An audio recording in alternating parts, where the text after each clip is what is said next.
So I recently had the honors to go visit Gedolim in Eretz Yisrael before we moved back to Monsey. And one of the tzaddikim that I went to is Harav Gamliel Rabinovich Shlita, the great Mekubal. And while I was schmoozing with him, discussing a lot of things, someone knocks on the door. He had protectia, he had pull to get in. And he looked like Yerushalmi, like the whole 9 yards with the zebra and everything, and the white yarmulke. But it looked like his whole Yiddishkeit started and ended on his garb. But he didn't look like he was holding too much in Judaism. And Rabbi Gamliel was trying to give him a chizuk, pumping him up. And he's saying, "Oh, so what do you do? Do you learn?" He's like, daven, He said, "So what do you do for parnasa?" So he said, "I'm a contractor, whatever." He's like a little bit embarrassed that he's not learning with the rest of his friends. And Gamliel jumped up. He's like, "What? You're building Eretz Yisrael? That's amazing!" And he went pumping him up. The guy felt like $1 million. He gave him svarim. He's like, "Oh, I'm not going to use it. Just put it in your shell and tell you." He made the guy feel like walked out 6 feet taller. Now, I think about in marriage, a lot of times we have negative traits. Our wife, our spouse, our husband has a negative thing that bothers you. Very difficult to live with. For instance, let's say your spouse is very sensitive, super highly Mr. Sensitive, and it's very difficult to live with someone who's sensitive, either someone who's controlling, someone who's an angry person, someone who is a stubborn mule, skeptical.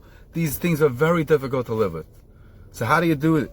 So one of the ways to deal with it is to focus on the positive, not just ignore these negative, to focus on the positive that comes through these negative traits. For instance, let's say you married Mr. Sensitive, and every little thing bothers them, and every little thing gets them all, shaken up. So you have to realize there's a great positive to it, that a lot of times someone's very sensitive. They're sensitive to other people's feelings too. They're very good at empathizing. They're feeling. They understand people's stress. It's something that you can have a real deep, intimate relationship with someone like that, as opposed to someone who's callous. There's not much, feelings going on with it. So therefore, there is a benefit there, and focus and positive and give them compliments. If someone is a controlling person, so you could say, "Wow, that's amazing. You like to get things done right, and the way that's what you're willing to do it yourself in order to make sure things are good and things are running smoothly." If someone is very stubborn, action, it's very difficult to live with such a person. But if you focus on the positive and you give them compliments, for instance, that you're not going to let anything go by you. You're going to make sure things happen. You're going to be persistent. You're going to make sure things happen. So there is very nice benefits.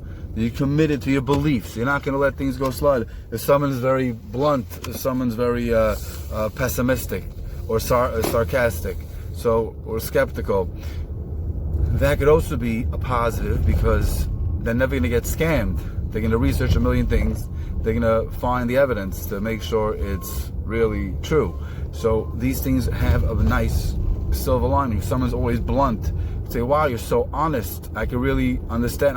I trust you now, because when you say something, you mean it. You're not going to brush things under the rug." Someone's controlling these things. Wow, organized. There's always good, positive silver linings. And not only you're just trying to ignore, maybe pretend it's not there, but you actually pump them up. "Oh, but if I pump them up about this, they can even get worse." It's not true, because usually people who have these negative midas, these bad traits, are usually because there's something really bothering them, and they're not getting the love and the respect that they need. And if you give them the love and respect they need, all their guards go down, and they feel so much better about them.